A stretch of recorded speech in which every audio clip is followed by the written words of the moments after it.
अब बात करते हैं राम मंदिर की। तो अपनों से घिरी बीजेपी सरकार ने एक बड़ा दांव खेला है। केंद्र सरकार ने अयोध्या राम मंदिर विवाद के हल के लिए सुप्रीम कोर्ट में अर्जी दाखिल कर उस हिस्से को राम जन्मभूमि न्यास को सौंपने की बात कही है जो साल 2010 के फैसले में इलाहाबाद हाईकोर्ट ने दी थी। अयोध्या में राम मंदिर निर्माण को लेकर हिंदू संगठनों के निशाने पर आई मोदी सरकार ने बड़ा कदम उठाया है। केंद्र सरकार ने सुप्रीम कोर्ट में याचिका दायर करके कहा है कि अयोध्या में जो विवादित स्थल पर हिंदू पक्षकारों को जमीन दी गई है उसे राम जन्मभूमि न्यास को सौंप दिया जाए। वहीं बीजेपी नेता सुब्रमण्यम स्वामी ने अपनी ही सरकार को घेरते हुए कहा कि सरकार ने आधा काम किया है। मेरा आधा काम हो गया है, पर सुप्रीम कोर्ट को भी सोचना चाहिए। ये जो जमीन था इसको सुप्रीम कोर्ट ने पहले डिक्लेयर किया था अनडिस्प्यूटेड है, इसको किसी प्रकार से भी उपयोग हो सकता है, स्वाधीन है मालिक। अभिनंदन करते हैं केंद्र सरकार के इस निर्णय का, और ये अपने आप में देश की आस्था का सम्मान है और वर्षों से चले आ रहे एक विवाद का पटाक्षेप भी है। दरअसल आज सुप्रीम कोर्ट में इस मामले को लेकर सुनवाई होनी थी, लेकिन जस्टिस बोबडे के छुट्टी पर जाने की वजह से सुनवाई टल गई। मोदी सरकार ने सुप्रीम कोर्ट में कहा है कि अयोध्या में हिंदू पक्षकारों को जो हिस्सा दिया गया है वो राम जन्मभूमि न्यास को दे दिया जाए, जबकि 2.77 एकड़ भूमि का कुछ हिस्सा भारत सरकार को लौटा दिया जाए। बता दें कि अयोध्या में राम जन्मभूमि बाबरी मस्जिद जमीन विवाद के आसपास की करीब 70 एकड़ जमीन केंद्र सरकार के पास है। इसमें से 2.77 एकड़ की जमीन पर इलाहाबाद हाईकोर्ट ने फैसला सुनाया था। जिस पर भूमि विवाद है वो जमीन 0.313 एकड़ ही है। सरकार का कहना है कि इस जमीन को छोड़कर बाकी जमीन भारत सरकार को सौंप दी जाए, जिस पर विवाद नहीं है।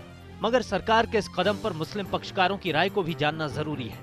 ये सब बातें तो प्रैक्टिकल नहीं मुझे लगती हैं, क्योंकि कोई भी गवर्नमेंट हो, ये गवर्नमेंट भी जानती है कि कल्याण सिंह को अगर सजा हो सकती है सुप्रीम कोर्ट का ऑर्डर वायलेट करने के लिए, तो योगी को भी हो सकती है। तो मैं नहीं समझता कि कोई गवर्नमेंट या कोई अफसर सुप्रीम कोर्ट के आदेश की अवहेलना करने की हिम्मत करेगा।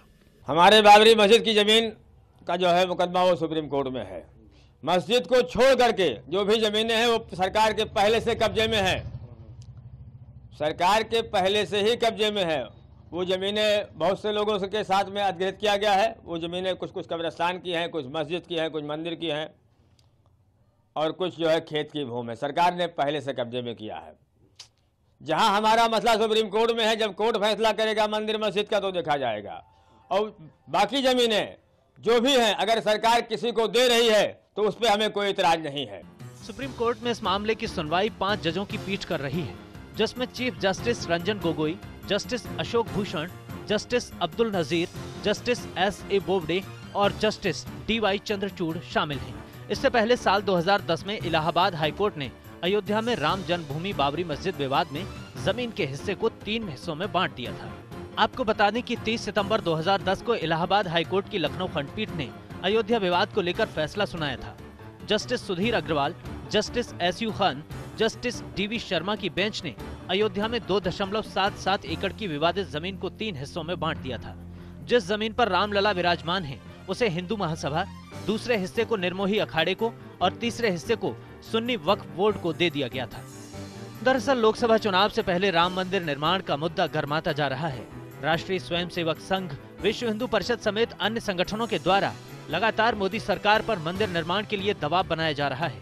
बीजेपी के अंदर से भी राम मंदिर निर्माण को लेकर आवाज लगातार उठ रही है। ऐसे में चुनाव से पहले बीजेपी की ये अर्जी मास्टर स्ट्रोक का काम कर सकती है, लेकिन फिर भी फैसला तो अभी कोर्ट को ही करना है। Bureau report, first India news.